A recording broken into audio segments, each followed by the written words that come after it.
A Toledo man has been charged with threatening to kill Vice President J.D. Vance during a January visit to Northwest Ohio.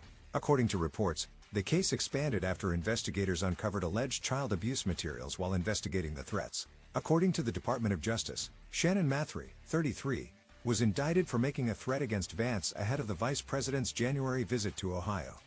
Federal court records allege Mathre said, "I'm going to find out where he is going to be and use my M14 automatic gun and kill him." The charge of threatening a protected official carries a maximum sentence of 5 years in prison and a $250,000 fine. Prosecutors say the threat was treated as credible enough to trigger a full Secret Service investigation.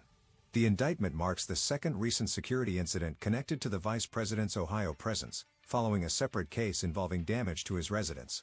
While investigating the threat against Vance, agents discovered digital files alleged to contain child abuse materials.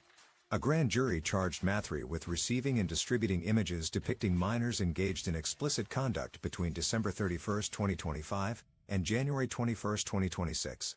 The U.S. Secret Service seized a Samsung phone from Mathre on January 21 as part of the investigation. If convicted on the child exploitation counts, Mathre could face up to 20 years in prison and a maximum statutory fine of $250,000. Deputy Attorney General Todd Blanche said the case reflected justice twofold, noting that investigators uncovered the additional alleged crimes while acting on the threat against the vice president.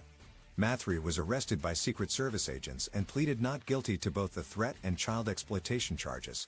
He remains in custody pending a scheduled detention hearing. The case is being prosecuted by Assistant U.S. Attorneys Sarah Al-Sorgali and Frank H. Sprysak in the Northern District of Ohio. Mathre's attorney, Neil McElroy, questioned the legitimacy of the threat charge, citing his client's health.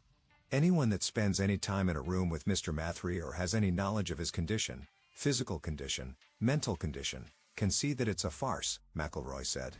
He declined to comment on the child abuse material allegations, saying prosecutors had not yet provided full details.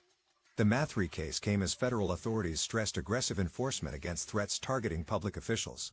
Attorney General Pam Bondi said, "Our attorneys are vigorously prosecuting this disgusting threat against Vice President Vance. You can hide behind a screen, but you cannot hide from this Department of Justice." Resident Agent in Charge Matthew Shearlow of the Secret Service's Toledo office said the investigation relied on cooperation among federal, state and local agencies, adding that the safety of protected officials is paramount.